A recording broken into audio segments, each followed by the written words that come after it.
हरे कृष्णा। कंस का स्वप्न सुनने के पश्चात सत्यक जी, जो कि शुक्राचार्य के शिष्य थे, उन्होंने कहना आरंभ किया। वे बोले, महाभाग, भय छोड़ो। मेरे रहते भय तुम्हें किस बात का है? महेश्वर का यज्ञ करो, जो समस्त अरिष्टों का विनाश करने वाला है।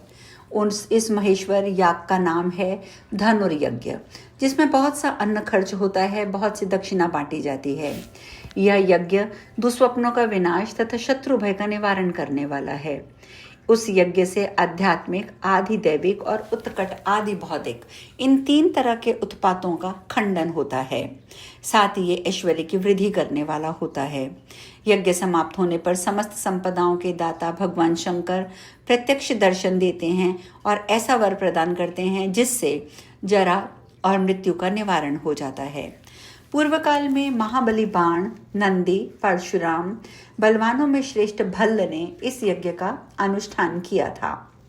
पहले भगवान शिव ने इस यज्ञ से संतुष्ट होकर यह दिव्य धनुष नंदीश्वर को दिया था।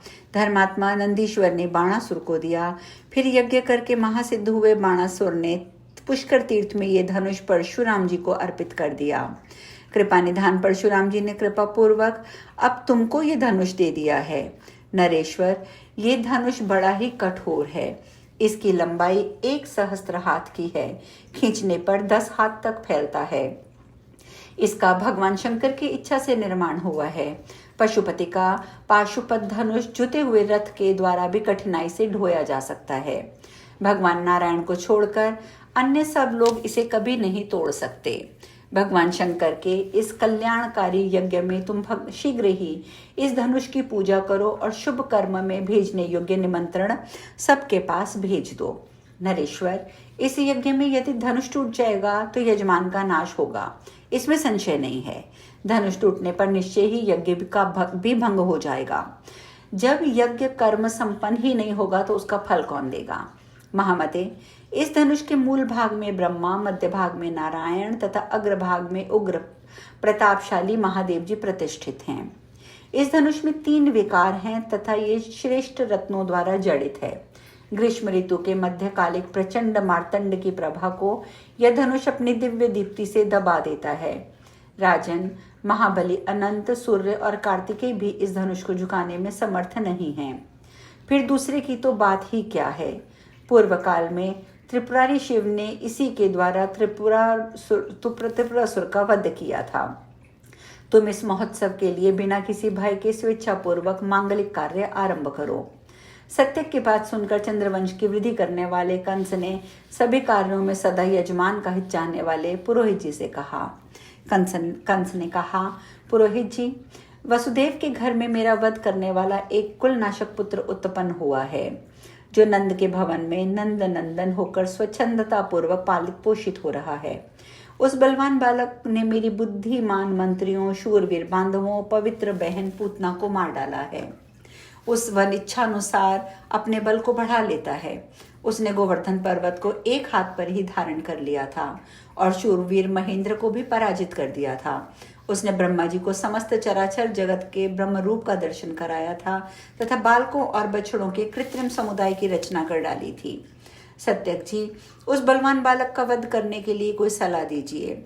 निश्चय ही इस भूतल पर, स्वर्ग या पाताल में एवं तीनों लोकों में उसके सिवा दूसरा कोई मेरा शत्रु नहीं है। सर्वत्र जो श्रेष्ठ राजा है वे मेरे प्रति बांधव भाव रखते हैं। ब्रह्मा जी और भगवान शंकर तो तपस्वी हैं, उन्हें तपस्या से ही छुट्टी नहीं मिलती। रह गए सनातन भगवान विष्णु, परंतु वे भी सबके आत्मा हैं और सब पर समान दृष्टि रखते हैं। यदि नंदपुत्र को मार डालूं तो तीनों लोकों में मेरा सम्मान बढ़ जाएगा। मैं सार्वभौम सम्राट एवं 7 द्वीपों का महाराज हो जाऊंगा। स्वर्ग में जो इंद्र है वे भी दैत्यों से परास्त होने के कारण दुर्बल ही रहते हैं, अतः उनका वध करके मैं महेंद्र हो जाऊंगा। इंद्रलोक में प्रतिष्ठित होकर मैं सूर्य को राजशम्य से ग्रस्त हुए अपने ही पूर्व पुरुष चंद्रमा को तथा वायु, कुबेर और यम को भी निश्चय ही जीत लूंगा। अतः आप शीघ्र ही नंद व्रज में जाइए और नंदन श्री कृष्ण और उसके बलवान भाई बलराम को बुला लाइए। कंस की बात सुनकर सत्यक ने हितकर, सत्य, नित्य, नीति का सारभूत, उत्तम और समयोचित वचन कहा। सत्यक बोले, महाभाग, तुम नंद व्रज के अभीष्ट स्थानों में अक्रूर, उद्धव अथवा वसुदेव जी को भेजो। सत्यक की बात सुनकर सभा में स्वर्ण सिंहासन पर बैठे हुए वसुदेव जी उनसे कहने लगे।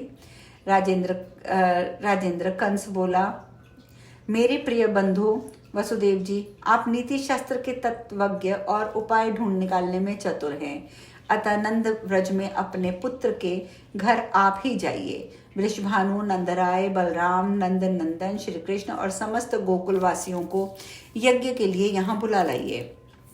मेरे दूत समस्त राजाओं और मुनियों को इसकी सूचना देने के लिए चिट्ठी लेकर चारों दिशाओं में जाएंगे। ब्राह्मण राजा की बात सुनकर वसुदेव जी के होंठ तालुकंठ सूख गए। वे व्यथित हृदय से बोले। वसुदेव जी ने कहा, राजेंद्र, इस कार्य के लिए इस समय नंद व्रज में मेरा जाना उचित नहीं होगा। तुम मुझ वसुदेव के पुत्र अथवा नंदन को इस यज्ञ का समाचार तो मैं दूं और अपने साथ बुला लाऊं, ये किसी भी दृष्टि से उचित नहीं कहा जा सकता। यदि तुम्हारे यज्ञ महोत्सव में नंदपुत्र का आगमन हुआ तो अवश्य ही तुम्हारे साथ उसका विरोध होगा। अतः मैं उस बालक को यहाँ बुलाकर युद्ध करवाऊं, ये मेरी दृष्टि में श्रेष्ठकर्य नहीं है। इसमें उस बालक की और तुम्हारी भी हानि हो सकती है। यदि वह बालक मारा गया तो सब लोग यही कहेंगे कि पिता ने ही साथ ले जाकर कृष्ण को मरवा दिया, और यदि तुम्हें कुछ हो गया तब लोग कहेंगे कि वसुदेव ने अपने पुत्र के द्वारा राजा को मौत के घाट उतार दिया। दोनों में से एक की तत्काल मृत्यु होगी, ये तो निश्चित है। इसके सिवा और भी बहुत से शूरवीर धाराशायी होंगे, क्योंकि युद्ध कभी निरापद नहीं होता। मुने वसुदेव जी की ये बात सुनकर राजेंद्र कंस के नेत्र रोष से लाल हो गए। वह तलवार लेकर उन्हें मारने के लिए बढ़ा। यह देखकर अत्यंत बलवान उग्रसेन हाय हाय करके अपने पुत्र महाराज कंस को तत्काल रोकने लगे। रोष से भरे हुए वसुदेव अपने आसन से उठकर घर को चले गए। तब राजा कंस ने अक्रूर को नंदन वन में जाने के लिए कहा और शीघ्र ही प्रत्येक दिशा में दूत भेजे। कंस का निमंत्रण पाकर समस्त मुनि और नरेश आवश्यक सामानों के साथ वहां आ गए। समस्त दिक्पाल, देवता, तपस्वी, ब्राह्मण, सनकादिक मुनि, पुलस्त्य, भृगु, प्रचेता, जाबाली, मार्कंडेय आदि बहुत से महान ऋषिगण अपने शिष्यों सहित पधारे। हम दोनों भाई नर और नारायण भी वहां पहुंच गए। राजाओं में जरासंध, दंतवृक, द्रविड़, नरेश, दाम्भिक, शिशुपाल, भीष्मक, भगदत्त, मुद्गल, धृतराष्ट्र, धूमकेश, धूमकेतु, शंबर, शल्य, सत्रजित, शंकु और अन्यान्य महाबली नरेश आए। इनके सिवा भीष्म, द्रोण, कृपाचार्य, महाबली अश्वत्थामा, भूरिश्रवा, शाल्व, केकई और कौशल भी पधारे। महाराज कंस ने सबके साथ यथोचित संभाषण किया और पुरोहित सत्यक के यज्ञ के पहले दिन शुभ कृत्य का संपादन किया। नारायण मुनि आगे कहते हैं, नारद, कंस की बात सुनकर धर्मात्माओं में श्रेष्ठ शांत स्वरूप अक्रूर के मन में बड़ी प्रसन्नता हुई और वे शांत भाव से उद्धव से बोले। अक्रूर जी ने कहा, उद्धव, आज की रात का बड़ा सुंदर प्रभात हुआ। आज मेरे लिए शुभ दिन प्राप्त हुआ है। निश्चय ही देवता, ब्राह्मण और गुरु मुझ पर संतुष्ट हैं।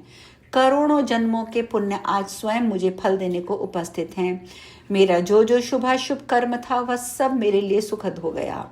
कर्म से बंधे हुए मुझे क्रूर का बंधन आज कर्म ने ही काट दिया। मैं संसार रूपी कारागार से मुक्त होकर श्री हरि के धाम जा रहा हूँ। विद्वान कंस ने आज रोषवश मुझे मित्रार्थी बना दिया। इस नरदेव का क्रोध मेरे लिए वरदान तुल्य हो गया। इस समय व्रजराज को लाने के लिए मैं व्रज में जाऊंगा और वहां भोग तथा मोक्ष प्रदान करने वाले परम पूज्य परमात्मा श्री कृष्ण का दर्शन करूंगा।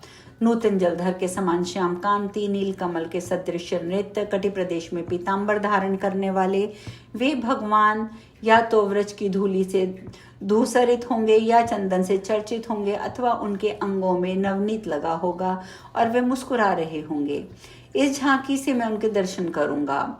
विनोद के लिए मुरली बजाते अथवा इधर उधर झुंड की झुंड गौएं चराते हुए, कहीं बैठे, चलते फिरते अथवा सोते हुए उन मनोहर नंदन को मैं देखूंगा। यह पूर्णता निश्चित है। शुभ बेला में आज भगवान का भली भांति दर्शन करके जो सुख मिलेगा उसके सामने राजा का आदेश क्या महत्व रखता है। ब्रह्मा, विष्णु और शिव आदि जिनके चरण कमलों का निरंतर ध्यान करते हैं तथा अनंत विग्रह भगवान अनंत भी जिनका अंत नहीं जानते, देवता और संत भी जिनके प्रभाव को सदा नहीं समझ पाते, जिनकी स्तुति करने में देवी सरस्वती भी भयभीत एवं जड़वत हो जाती हैं, जिनकी सेवा के लिए महालक्ष्मी भी दासी नियुक्त हो जाती हैं तथा जिनके चरण कमलों में उन सत्य स्वरूपिणी गंगा का प्रादुर्भाव हुआ है जो तीनों लोकों में उत्कृष्ट हैं, वे जिन सर्वेश्वर के 16वें अंश रूप हैं तथा उन माया रूपधारी श्री कृष्ण को देखने के लिए मैं ही व्रज में जाऊंगा। बंधु उद्धव, वे नंद नंदन स्वरूप, सबके सर्वात्मा, अंतरात्मा, प्रकृति से परे, ज्योति स्वरूप, भक्तजनों पर अनुग्रह करने के लिए दिव्य विग्रह धारण करने वाले, निर्गुण, निरी, निरादन, निरानंद, सानंद, निराश्रय एवं परमानंद स्वरूप हैं।